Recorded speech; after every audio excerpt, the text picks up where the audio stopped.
Welcome to Long-Term Care Policy and Management. This is Public Health 627.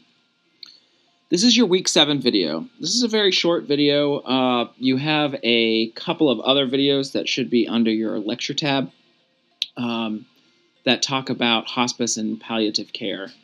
One of them's a TED Talk, and it runs a little long, so I'm going to make this a very short lecture for Week 7. Really, we just talked briefly about hospice and palliative care in Week 6. This week, I want you to kind of really think about it. The thing to take away from Week 7 is really what is the difference between hospice and palliative care? What are these end-of-life care issues and the effects on families? And just get an understanding of the resources and organizations out there. So, at a minimum, understand that palliative care is really about relief from suffering. The patients under palliative care may or may not be terminally ill. Patients can be in any disease stage, and you can use life-prolonging medications during a palliative care cycle.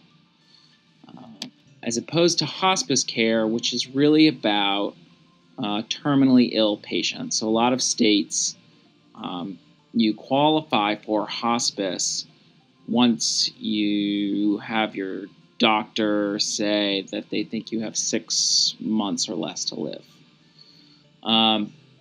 Hospice is really a type of service that you can qualify for. So it's more of a term of art about qualification status.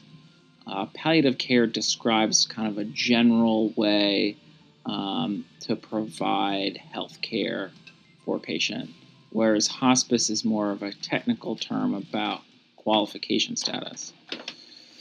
Hospice is usually a team. They make the patient comfortable. They work with the patient and the patient's family at the end of the patient's life. In hospice, life-prolonging medications are not used.